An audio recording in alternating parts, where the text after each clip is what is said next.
kung sa inyo step by step yung pagko-configure ni Automate, okay, sa ating Backfight na earning application. Diretso na, walang kuskus balungos, kaya tara, simulan na natin to.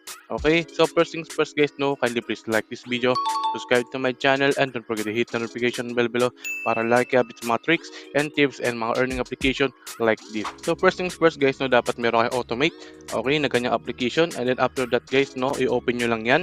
Okay, so meron tayong clarification dito guys, yung last time meron kayo nakitang BF Automate o BP Automate, something like this. Siyempre ako gumawa nan, okay? Upon installing ng application, wala kang makikita ganyan. Ikaw pa yung gagawa ng sarili mong ganyan, okay? For clarification lang, okay? Again, part 2 to, didiretso na yung ating pagtuturo dito, okay? So mag-create muna tayo ng bago nating file or ating bagong automation, okay? So pangalanan muna natin, okay? So mas para clear sa inyo, lagay natin dyan Fight Automate, okay? Para solid agad. Okay, and then save lang natin. Alright, so meron tayong pangalan dyan, Backfight Automate. And then, nakita nyo yung flow beginning, okay? So, mag-add tayo ng plus. Okay, zoom ko na lang guys para mas makita nyo kasi mahaba yung screen natin, no? Okay, dito mag-start muna tayo. Hanapin natin yung, dapat mag-start muna yung app na ginagamit natin. Okay, ilagay nyo yan.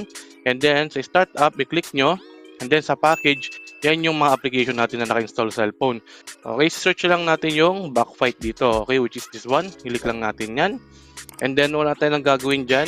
I-save na lang natin dyan sa ating top right nyo. Okay, save button. Save natin dyan.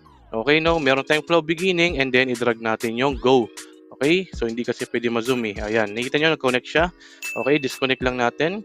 So, pag connect nyo guys, i-click nyo yung unang step and then i-drag nyo lang pababa. Okay, para connected na siya. Okay, ang mangyayari dito pa lang guys, mag-open pa lang yung application natin which is tong Backfight. Okay, and then next, and after that guys, mag-add tayo ng ating interact dito. Click lang natin yan, interact. Kailangan lang natin siya muna mag-swipe sa left muna. Okay, ito interact touch. Okay, dapat mag-swipe sa left. Okay, so i-click lang natin yan and then ihanapin natin yung swipe. Dapat swipe muna tayo sa left. Okay, okay, dapat yan nakaswipe and then i-record natin yung gesture guys, so makikita nyo guys yung parang dot dyan, i-click nyo lang. Okay, and then i-swipe natin siya papunta sa left muna. Okay, so ganyan, and then click lang natin yung okay and then i-save na natin yan. Okay na tayo dyan, and then next i-connect natin. And then naman, kailangan natin yung swipe sa right. Okay? So, again, interact touch lang din. And then, i-record natin yung gesture natin. Okay? So, this one. And then, pa-left, pa-right naman. Okay? Which is this one. Like this. Okay? And then, okay natin. And then, dapat nakaswipe yan. Yung pangalawa dito sa may argument. And then, save natin. Alright? And then, i-drag lang din natin. Okay? And then, ano bang nakalagay dun sa game? Dapat siya may